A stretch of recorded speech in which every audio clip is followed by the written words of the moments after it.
تو آدم علیہ الصلاۃ والسلام کے بعد نا اب نوح علیہ السلام کے دور میں کیا ہوا کہ اس سے پہلے کی بات ہے کہ لوگوں نے 5 بزرگ تھے عقیدت محبت میں ان کے مجسمے بنا لیے. ود، سوا، یغوث، یعوق، نصر، یہ 5 قسم کے کیا تھے؟ بت تھے. یہاں سے بت پرستی کا آغاز ہوا. اصل میں قدیم مذہب توحید ہے، بت پرستی بعد میں آئی ہے، اور ان کو پوجنا شروع کر دیا. اب ان سے جب کہا جاتا کہ یہ تو تمہاری بگڑی نہیں بنا سکتے، یہ تو خدا نہیں ہے، ان کو تو تم نے اپنے ہاتھوں سے بنایا ہے، تو قوم یہ کہتی تھی کہ یہ اللہ کے نیک بندے ہیں، ہم ان کے سامنے سجدہ کریں گے تو خوش کون ہوگا؟ اللہ. اور اللہ نے ان کو اختیارات دے دی ہیں، اولاد یہ والا بت دے گا، کاروبار میں برکت یہ دے گا، اور بیوی بھاگ گئی ہے تو واپس کون لے کر آئے گا؟ یہ لے کر آئے گا، ٹھیک ہے نا، اور وغیرہ وغیرہ. مجھے کیا پتا، بہت سارے مسائل، اللہ ہم سب کو مسائل سے بچائے. اب جب ان سے کہا جاتا کہ سارے کام تو اللہ کرتا ہے، تو وہ جواب میں پتہ ہے کیا کہتے؟ وہ کہتے ہمیں پتہ ہے اللہ کرتا ہے، اصل میں تو اختیارات اللہ کے پاس ہیں، لیکن اللہ نے ان کو بھی دے دی ہیں. آج بھی مشرک یہی بات کرتا ہے کہ ہمارے نبی کو اللہ نے اختیارات دے دی ہیں، اصل کس کے پاس ہیں؟ اللہ کے. جبکہ اسلام کہتے ہیں کسی کو نہیں دی اللہ نے اختیارات، نہ نبی کو، نہ بت کو، کسی کو بھی نہیں، نہ فرشتوں کو. سارے اختیارات کس کے پاس ہیں؟ اللہ نے دیے ہی نہیں ہے کسی کو، جو اسباب سے ہٹ کے اختیارات ہوتے ہیں. اب کیا ہو رہا ہے کہ جی بجائے اللہ کے سامنے سر جھکانے کے بتوں کے سامنے سر جھک رہا ہے، ان سے منتیں مانی جا رہی ہیں کہ تو میری بگڑی بنا دے، تو یہ کر دے، تو وہ کر دے. پھر تھوڑی ہیں بھائی، اللہ کے نیک بندے تھے تو آپ جب اپنے بندوں سے، بادشاہ جب لوگوں سے خوش ہوتا ہے تو علاقے دے دیتے ہیں نا ان کو. چل بھائی پانی کا وزیر میں نے تجھے بنا لیا، اب پانی مانگنا ہے تو بادشاہ کے پاس جانے کی ضرورت نہیں ہے. اب آپ کس کے پاس جاؤ گے؟ کراچی میں کسی کے پاس بھی نہیں جاؤ گے کیونکہ کہیں بھی نہیں ملے گا. لیکن جہاں دنیا میں نظام ہے وہاں کس کے پاس جاؤ گے؟ پانی کے وزیر کے پاس جاؤ گے، بجلی میں بجلی کے وزیر کے پاس جاؤ گے. تو اللہ نے جو ہے نا ان سے خوش ہو کے ان کو اختیارات بانٹ دی. اللہ کو اس سے غضب آتا ہے. اللہ نے اپنے پاس سارے اختیارات اس لیے رکھے ہیں کہ جب کسی کی کوئی حاجت ہو تو کس کو پکارا جائے؟ اللہ کو. لوگ اب اللہ کو چھوڑ کے کدھر، چاہے کوئی بھی لاجک اس کی پیش کریں، جا کدھر کو رہے ہیں؟ ان بتوں کے پاس. اور پھر اور بھی برائیاں آ گئیں تو اللہ نے نوح علیہ السلام کو بھیجا. تو اس کا قرآن میں تذکرہ ہے، وَلَقَدْ أَرْسَلْنَا نُوحًا إِلَىٰ قَوْمِهِ، ہم نے بھیجا نوح علیہ السلام کو ان کی قوم کی طرف. إِنِّي لَكُمْ نَذِيرٌ مُّبِينٌ، کہ میں تمہیں کھلا ڈرانے والا ہوں اللہ کے عذاب سے، تم غلط کر رہے ہو. إِنِّي لَكُمْ نَذِيرٌ مُّبِينٌ أَلَّا تَعْبُدُوا إِلَّا اللَّهَ، غلامی کس کی کرو؟ صرف اللہ. جو اللہ کہہ رہا ہے وہ کرو. انی اخاف علیکم عذاب یوم علیم، دردناک عذاب کا خوف ہے مجھے تمہارے اوپر. فقال الملأ الذین کفروا من قومہ، قوم کے جو بڑے بڑے لوگ تھے نا، دولت مند اور سردار، وہ کہنے لگے. یہ آپ کو ہر نبی کے واقعے میں یہ چیز ملے گی، غریبوں نے مخالفت نہیں کی، مخالفت ہمیشہ قوم کے، کیونکہ جس کا پیٹ بھرا ہوا ہوتا ہے وہ اللہ کو زیادہ بھولتا ہے، جس کا پیٹ خالی ہوتا ہے وہ اللہ کو یاد رکھتا ہے. صحیح حدیث ہے، آپ صلی اللہ علیہ وسلم نے فرمایا، واللہ مل فقر اخشى علیکم ولکن اخشى علیکم ان تبسط علیکم الدنیا ولکن اخشى ان تبسط علیکم الدنیا فتہلککم کما اہلک الذین من قبلکم. آپ نے فرمایا مجھے میری امت پہ فقر و فاقہ کا خوف نہیں ہے کہ فقر و فاقے سے امت ہلاک ہو جائے گی، ایسا نہیں ہے.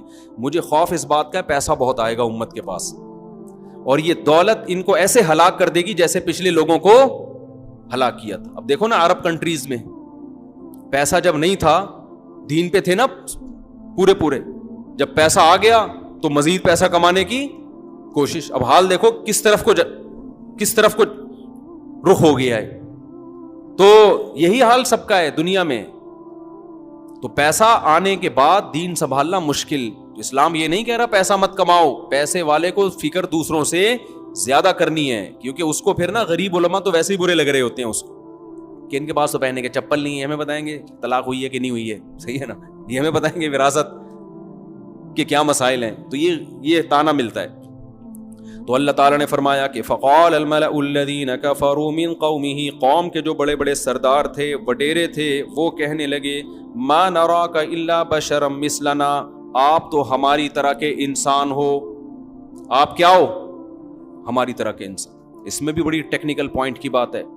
ہر پیغمبر کو یہ تانا ملا ہے کہ آپ ہمارے جیسے بشر ہو, کھاتے ہو پیتے ہو, بازاروں میں خریداری. تو پیغمبروں نے جواب میں یہ نہیں کہا کہ نہیں ہم بشر نہیں ہیں, ہم کوئی اور مخلوق ہیں, بلکہ پیغمبروں نے یہی کہا ہم کیا ہیں, تمہاری طرح کے بشر ہیں. تو اللہ نے انسانوں میں ایک انسان کو سلیکٹ کر لیا. اس سے بھی پتہ چلتا ہے کہ جو پیغمبر ہیں, آپ بتاؤ پیغمبر سے بڑا ولی اللہ کوئی ہو سکتا ہے؟ لیکن ان کی لائف نارمل لائف ہوتی ہے. آج جو ہمارے ہاں ولی اللہ کا تصور ہے وہ یہ ہے کہ نہ گھڑ سواری کرے, نہ وہ 4 شادیاں کرے, نہ کہیں رشتے کا پیغام بھیجے, وہ نہ وہ سوئمنگ کرے, نہ وہ نلی نہاری کھائے جاوید نہاری پہ بیٹھ کے, نہ وہ انڈوں پہ مرغی بٹھائے. وہ ایک عجیب سی مخلوق ہو. خرامہ حضرت جی تشریف لاتے ہیں اپنے گھر سے نماز کے لیے, نظریں پلکیں جھکا کے, ایسے منہ سے خوشبوؤں کی لہریں نکل رہی ہوتی ہیں, بغلیں بھلے جیسی ہوں, وہ تو کسی نے جھانک کے نہیں دیکھی ہیں. آ کے تمیز سے نماز پڑھ کے پھر روتے ہیں دھوتے ہیں, پھر تمیز سے نصیحت کر کے خرامہ. یہ لائف اسٹائل ہے حضرت. 2 طرح کی ڈشیں ان کے سامنے آ جائیں تو ان کو غصہ آ جاتا ہے کہ دنیا مسافر خانہ ہے, مجھے صرف ککڑی کھلاؤ, ٹھیک ہے نا. یہ بزرگ کا اسلام میں تصور بولو نہیں ہے. صحابہ تو ایسے نہیں تھے بھائی, گھوڑے سے تیز دوڑ لیتے تھے. سلمہ ابن اکوا, اگر سلمہ ابن اکوا اس زمانے میں ہوتے, کوئی روحانی علاج کراتا ان سے؟ جب ان کو بھاگتا ہوا دیکھتا, کوئی بھی نہیں کراتا. کہتے ہیں یار یہ تو بزرگ ہی نہیں ہے, تو گھوڑے سے بھی تیز دوڑ رہے ہیں, میں گھوڑے سے علاج کرا لوں گا, ٹھیک ہے نا, کسی اور مخلوق سے علاج کرا لوں گا. تو یہ جو بزرگ کا تصور ہے نا, اس کو کھوپڑی سے کیا کرو. ہمارے نبی صلی اللہ علیہ وسلم نے بیویاں بھی رکھیں, آپ کی اولادیں بھی ہوئیں, ان کے کچھ نہ کچھ اونچ نیچ بھی ہوئی, جیسے ہر گھر میں بیگموں کی ہوتی ہیں. آپ ناراض ہو کے گھر سے چلے بھی گئے, تو نیچرل لائف یہی ہے. تو بزرگ کا کبھی کبھار گھروں میں جھگڑے بھی ہوتے ہیں. یہ لوگ کہتے ہیں بزرگوں کے گھر میں جھگڑے نہیں ہوتے, وہ بزرگ نہیں ہے, وہ کچھ اور مخلوق ہے, چیک کرو, صحیح ہے نا. تو سب کچھ نارمل ہی ہوتا ہے. ہاں بزرگ کسے کہتے ہیں؟ الا ان اولیاء اللہ لا خوف علیہم ولا هم يحزنون الذین آمنوا وكانوا يتقون. عقیدہ صحیح ہو, برائیوں سے بچتا ہو, بس. سمجھتے ہو عقیدہ کیا ہو؟ توحید والا, ختم نبوت والا, تقدیر پر ایمان, آخرت پر ایمان, اور برائیوں, ظاہری برائی سے بھی, اور باطنی برائی, دل میں دنیا کی محبت نہ ہو, جاہ کی محبت نہ ہو, دولت کی لالچ نہ ہو, حب باہ نہ ہو. حب باہ بھی ایک بیماری ہے, ہر وقت ہر عورتوں کی مسلط, حلال حرام کی پرواہ نہیں کرتا, بد نظری کرتا ہے, فوش فلمیں دیکھتا ہے, زنا کی طرف جاتا ہے, یہ گندے ہیں, یہ چیزیں نہ ہو. اور ظاہری گناہوں سے بھی بچتا ہو, نماز قضا نہ کرتا ہو, سمجھتے ہو کہ نہیں سمجھتے, زکوٰۃ دیتا ہو, وغیرہ وغیرہ. تو اگر کوئی ظاہری اور باطنی برائیوں سے بچتا ہے, پھر میرے بھائی وہ مرغیاں بھی انڈوں پہ بٹھا سکتا ہے, پھر وہ سوئمنگ بھی کر سکتا ہے, وہ گھڑ سواری بھی کر سکتا ہے, پھر وہ جاگنگ بھی کر سکتا ہے, پھر وہ مذاق بھی کر سکتا ہے اپنے خرچے پہ اگر کر رہا ہے, ٹھیک ہے نا. پھر وہ نلی نہاری بھی نیمبو نچوڑ کے کھا سکتا ہے, پھر وہ 2 پراٹھے 2 انڈوں کے ساتھ بھی کھا سکتا ہے, اپنے خرچے پہ کھا رہا ہے نا. تو خیر, تو قوم نے کیا کہا, نوح علیہ السلام سے فرمایا ما نرا. اچھا, اس میں ان لوگوں پر بھی رد ہے جو نبی صلی اللہ علیہ وسلم کو بشر نہیں مانتے, نور مانتے ہیں. پیغمبروں کو تو یہ تانے دیے گئے کہ آپ تو ہماری طرح کے انسان ہیں. تو پیغمبر نے کبھی نہیں کہا کہ نہیں ہم تمہاری طرح کے نہیں ہیں. انہوں نے کہا ہم نے کب کہا کہ ہم انسان ہیں بھائی, ہم بھی کھاتے ہیں پیتے ہیں. لیکن کیا ہے, اللہ نے انسانوں میں سے کسی انسان کو اپنے پیغام کے لیے منتخب کر لیا ہے, تو ہے تو وہ انسان, ساری صفات انسانوں والی ہوں گی. ما نراک الا بشرا مثلنا وما نراک اتبعک الا الذین هم اراذلنا. ایک اور تانا ملا کہ ہم دیکھتے ہیں کہ آپ کو جو فالو کرتے ہیں نا وہ قوم کے غریب لوگ ہیں, لہذا ہم آپ کی مجلس میں بولو نہیں بیٹھیں. یہ بھی تکبر ہوتا ہے اکثر مالداروں میں کہ ان غریبوں میں ہمیں کیوں بٹھایا جا رہا ہے, ان غریبوں میں ہمیں کیوں بٹھایا جا رہا ہے. اسلام کی دعوت بڑی جاندار ہے, بڑی جاندار, اس میں امیر اور غریب میں فرق نہیں ہے. آج بھی ہندوؤں کی عبادت گاہوں میں ایسا ہوتا ہے کہ وہ فلانی قوم کا ہے, وہ مندر میں بغیر پیسوں کے آئے گا, وہ دوسری قوم کا ہے وہ پیسے دے کے آئے گا. مسجدوں میں الحمدللہ اب تک ایسا رواج, مسجد میں صف کے پیچھے رکشے والا بھی ہوگا, ادھر بریگیڈیئر صاحب بھی ہوں گے, ادھر جناب کوئی چوکیدار ہوگا, ادھر وزیر اعظم صاحب ہونے چاہیے, آگے کیا ہوگا؟ ٹھیک ہے نا, ایک ہی صف میں کھڑے ہو گئے, محمود و ایاس, نہ کوئی بندہ رہا نہ بندہ نواز. تو ہمارے حضرت نے سعودی عرب کا ایک واقعہ سنایا بڑا زبردست, ایک بدو کا. حرم میں نا جماعت کی نماز کھڑی ہونے والی تھی بیت اللہ کے قریب, ہمارے شیخ حضرت مفتی رشید احمد صاحب اگلی صف میں بیٹھے ہوئے تھے. اب کیا ہوا ہے کہ کچھ رائل فیملیز کے لوگ آئے, بادشاہ لوگ, تو وہاں شرطوں نے لوگوں کو ہٹانا شروع کیا کہ پہلی صف میں کون کھڑا ہوگا؟ بادشاہ. وہاں اصل میں مجبوری بھی ہے, مجبوری سیکیورٹی ہے. مقصد میرا خیال ہے یہ نہیں ہے ان لوگوں کا کہ بادشاہ پہلے باقی سب, سیکیورٹی کے پوائنٹ آف ویو سے یہ ضروری ہوتا ہے بعض جگہ, کہ کیونکہ وہاں تو قتل کا خطرہ ہوتا ہے نا بادشاہوں کو, تو ان کی سیکیورٹی بہت سخت ہوتی ہے. تو اب وہ سیکیورٹی کے نقطۂ نظر سے یہ قانون شاید وہاں پر ہے, میرا خیال ہے, اچھا گمان رکھنا چاہیے کہ جو رائل فیملی کے لوگ آ رہے ہیں وہ یہاں کھڑے ہوں گے, باقی پیچھے. تو ایک عربی بدو کھڑا ہوا تھا, اب اس کو کون سمجھائے کہ یہ سیکیورٹی کی ضرورت ہے؟ اس بدو کو شرطے نے کہا پیچھے چلا جا. وہ کہہ رہا ہے گل لا الہ الا اللہ, گل قل کو کہتے ہیں. وہ شرطے سے کہہ رہے بول لا الہ الا, یعنی تو کافر ہو گیا ہے. یعنی اللہ کے دربار میں یہ فرق کر رہا ہے امیر اور غریب کا, رائل فیملی کا اور ایک عام آدمی کا. تو اسلام سے کیا ہو گیا؟ خارج ہو. ہمارے حضرت کو اس کا یہ بولنا اتنا اچھا لگا نا, حضرت نے کئی بار بیان میں بتایا کہ اتنا مجھے اس بدو کی سادگی اچھی لگی. وہ شرطا کہہ رہے پیچھے جا, وہ کہہ رہے تو کلمہ پڑھ کے اسلام قبول کر, لا الہ الا اللہ پڑھ, دوبارہ کافر ہو گیا ہے. اللہ کے گھر میں تو کہہ رہے کہ یہاں یہ کھڑے ہو گئے تیرے. وہ جیسے ایک مسجد میں نا, واقعات سے واقعات یاد آتے ہیں یار, کیا کریں.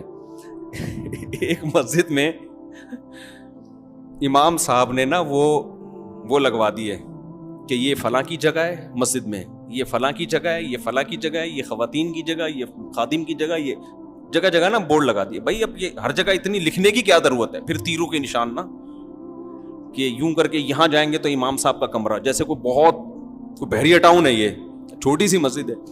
تو ایک جلے ہوئے صاحب جو امام صاحب سے ویسے ہی تپے ہوئے تھے, وہ آ کے قصہ کیسے سنا رہے ہیں, مفتی صاحب اس مسجد میں جاؤ, لکھا ہوا ہے تیرے باپ کی جگہ ہے, تیری ماں کی جگہ ہے, یہ تیری بہن کی جگہ ہے.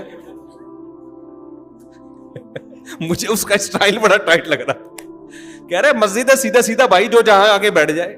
کہہ رہے نہیں, امام نے لکھا ہوا ہے تیرے باپ کی جگہ ہے, یہ تیرے ماموں کی جگہ ہے, یہ تیری ماں کی جگہ ہے, تیری بہن کی جگہ ہے. مجھے اس کے اسٹائل پہ اتنی ہنسی آئی ہے, میں نے کہا یار دیکھو, تو مسجدوں میں ایسا میرے بھائی سب جگہ سب کی ہے, جو پہلے آ کے جہاں بیٹھ گیا وہ جگہ اس کی ہے. امام کے پیچھے جب نیت باندھ لی تو بریگیڈیئر ہو, چیف آف آرمی اسٹاف ہو, وزیر اعظم ہو, صدر ہو, چپڑاسی ہو, ٹماٹر والا ہو, سب کی اوقات ایک جیسی. اب سب کیا ہے, اللہ کے دربار میں ہاتھ باندھ کے کھڑے ہوئے ہیں. اسلام میں جنازہ بھی سب کا ایک جیسا ہے, جنازے کی چارپائی آئے گی, سب کا ایک جیسا جنازہ, ایک جیسی تکبیرات, ایک جیسی دعائیں, فرق نہیں رکھا گیا ہے جی کرنل صاحب کا جنازہ الگ اسٹائل میں ہوگا, بریگیڈیئر کا جنازہ الگ اسٹائل میں, چپڑاسی کا جنازہ الگ اسٹائل میں. نا نا نا نا نا, قبر بھی سب کی کیسی ہوگی؟ ایک جیسی. جنازہ بھی سب کا ایک جیسا, کفن بھی سب کا ایک جیسا.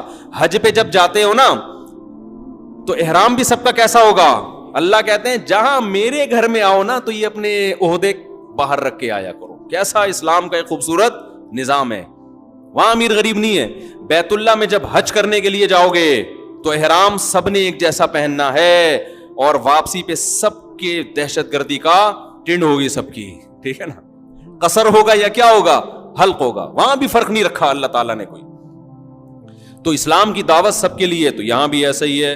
نوح علیہ السلام نے کو تانے ملنے شروع ہو گئے کہ ما نراک الا الذین ما نراک تبعک الا الذین هم اراذلنا. قوم میں جو سب سے پست ترین لوگ ہیں نا وہ آپ کی اتباع کر رہے ہیں, ہمیں یہ بالکل بھی پسند نہیں ہے. ہمارے نبی کو بھی یہ تانا ملا ہے کہ غریب صحابہ جو نبی کے ارد گرد رہتے تھے نا تو یہ مشرکین عرب تانا دیتے تھے. تو اللہ نے کیا حکم نازل کیا سورہ کہف میں کہ وَاصْبِرْ نَفْسَكَ مَعَ الَّذِينَ يَدْعُونَ رَبَّهُمْ بِالْغَدَاةِ وَالْعَشِيِّ. اے نبی آپ اپنے آپ کو ان مساکین کے ساتھ جوڑ کے رکھیں جو اپنے رب کو صبح و شام پکارتے ہیں.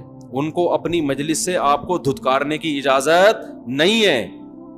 ایسا نہیں ہے کہ آپ ان کے تانوں سے آ کے, جو اسلام کی دعوت میں آئے گا آپ نے اس کو سینے سے لگانا ہے. تو ہمارے نبی اصحاب صفہ کے پاس جایا کرتے تھے, مسجد نبوی میں جو ابھی جو چبوترا ہے نا وہ اصحاب صفہ کا نہیں ہے, وہ ویسے ہی چبوترا ہے. لوگ اس کو صفہ کا چبوترا سمجھ کے وہاں بیٹھے ہوئے ہوتے ہیں تبرکن, تو وہ جو اصل چبوترا تھا وہ ابھی نہیں ہے.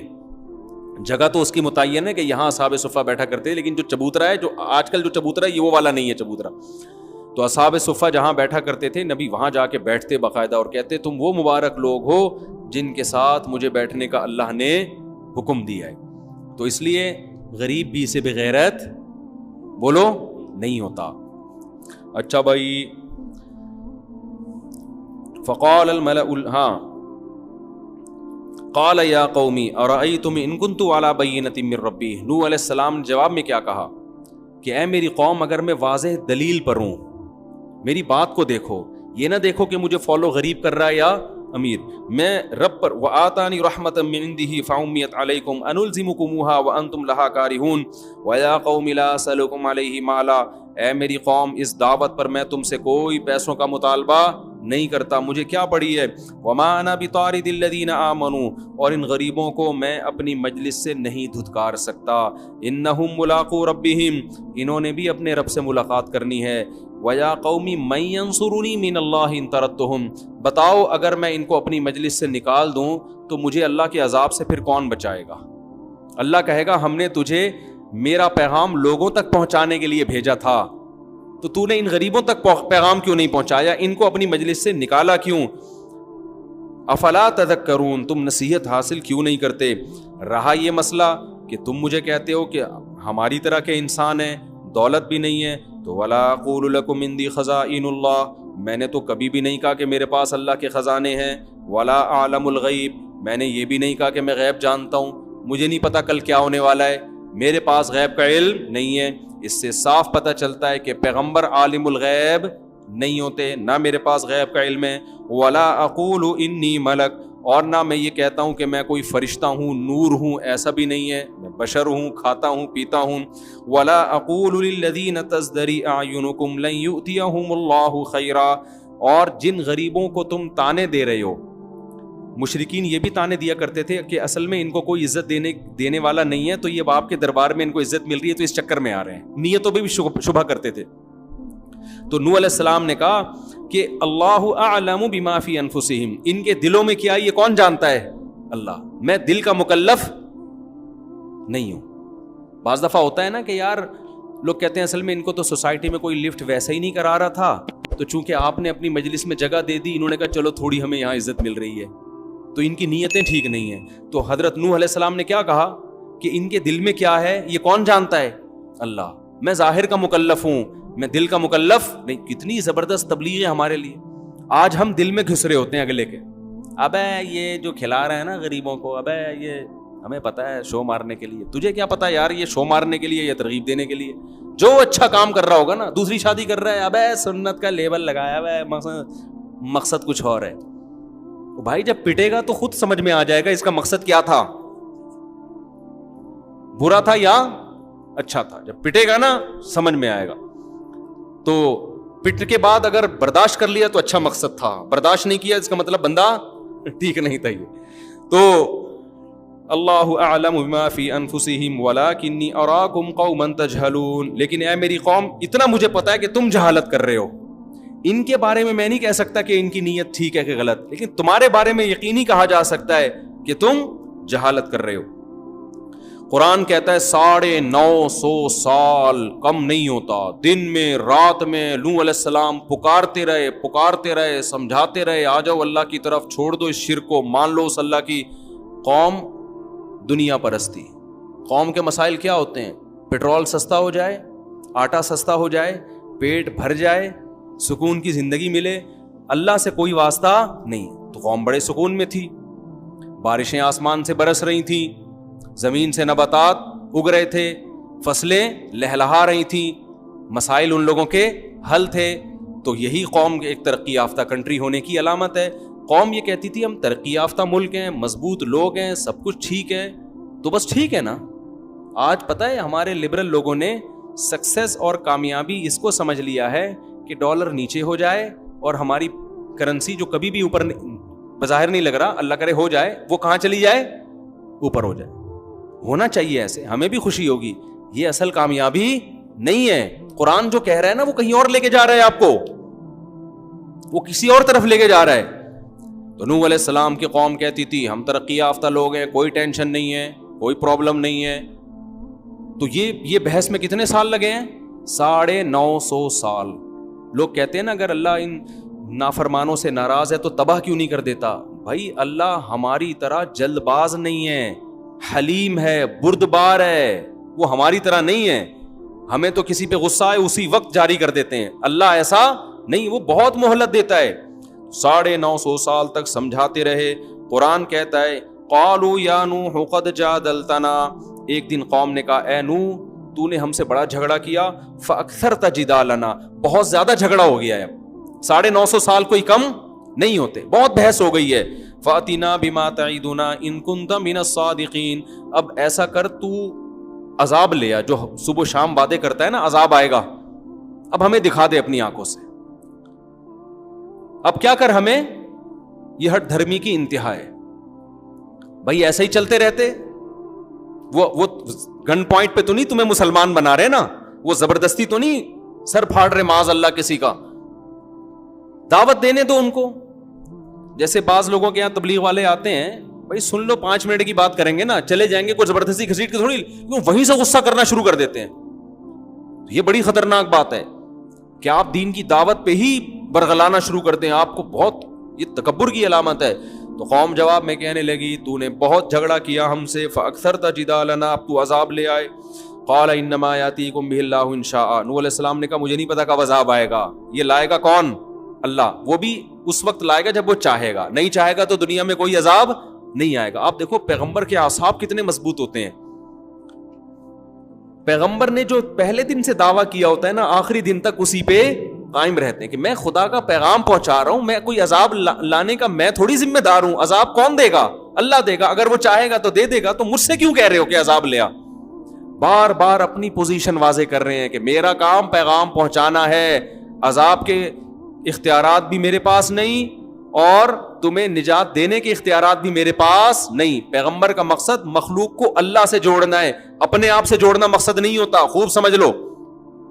آگے اللہ تعالیٰ فرماتے ہیں وَلَا يَنْفَعُكُمْ نُصْحِي إِنَّمَا يَأْتِيكُمْ بِهِ اللَّهُ إِنْ شَاءَ وَمَا أَنْتُمْ بِمُعْجِزِينَ. نوح علیہ السلام نے کہا اللہ اگر چاہے گا تو عذاب لائے گا, لیکن جب آئے گا نا, اگر آ گیا تو یہ مجھے یقین ہے کہ تم اس کو ہرا نہیں سکتے, پھر تم اللہ کے عذاب سے بچ نہیں سکتے. وَلَا يَنْفَعُكُمْ نُصْحِي إِنْ أَرَدْتُ أَنْ أَنْصَحَ لَكُمْ, میں نے تمہاری خیر خواہی کی کوشش کی تھی لیکن میری خیر خواہی تمہیں فائدہ نہیں پہنچا. تم سمجھ رہے ہو میں تمہارا دشمن ہوں, حالانکہ میں تمہارا دشمن نہیں ہوں. دیکھو کیسے بے وقوف لوگ تھے. 950 سال میں بھی نوح علیہ السلام کو سمجھ نہیں سکے کہ یہ ہمیں نقصان پہنچانا چاہتے ہیں یا بھلائی. واقعی دنیا میں آج بھی ایسے بے وقوف لوگ موجود ہیں. انسان کو پرکھنا کہ یہ بھی ہر آدمی کا کام نہیں ہے. جو کم ظرف لوگ ہوتے ہیں نا, وہ اپنے خیر خواہ کو بھی غلط نیت سے دیکھتے ہیں. آپ ان کی بھلائی کی بات کرو کہ وہ اس میں بھی کیڑے نکالیں گے, یار اس کا لگتا ہے اپنا مفاد ہے. یہ ہم نے بھی دیکھے ہیں دنیا میں ایسے لوگ. آپ اس کے لیے کر کر کے تھک جاؤ گے, وہ پھر بھی وہم میں رہے گا کہ یار پتہ نہیں اس کا کوئی مفاد تو نہیں ہے. تو ظرف تھوڑا کیا ہونا چاہیے, بڑا. تو کیسے بدبخت لوگ ہیں, 950 سال میں بھی نوح علیہ السلام ان کی سمجھ میں نہیں آئے کہ بھئی یہ اپنا ان کا کچھ بھی نہیں ہے, یہ ہمارے بھلے کی باتیں کر رہے ہیں, ہماری بھلے کی. نہ ان کو حکومت چاہیے نہ ان کو مال چاہیے. نہیں سمجھ میں آئی تو نوح علیہ السلام نے یہی کہا کہ میں نے تو تمہاری بھلائی کا سوچا تھا, لیکن میرے سوچنے سے تمہیں کوئی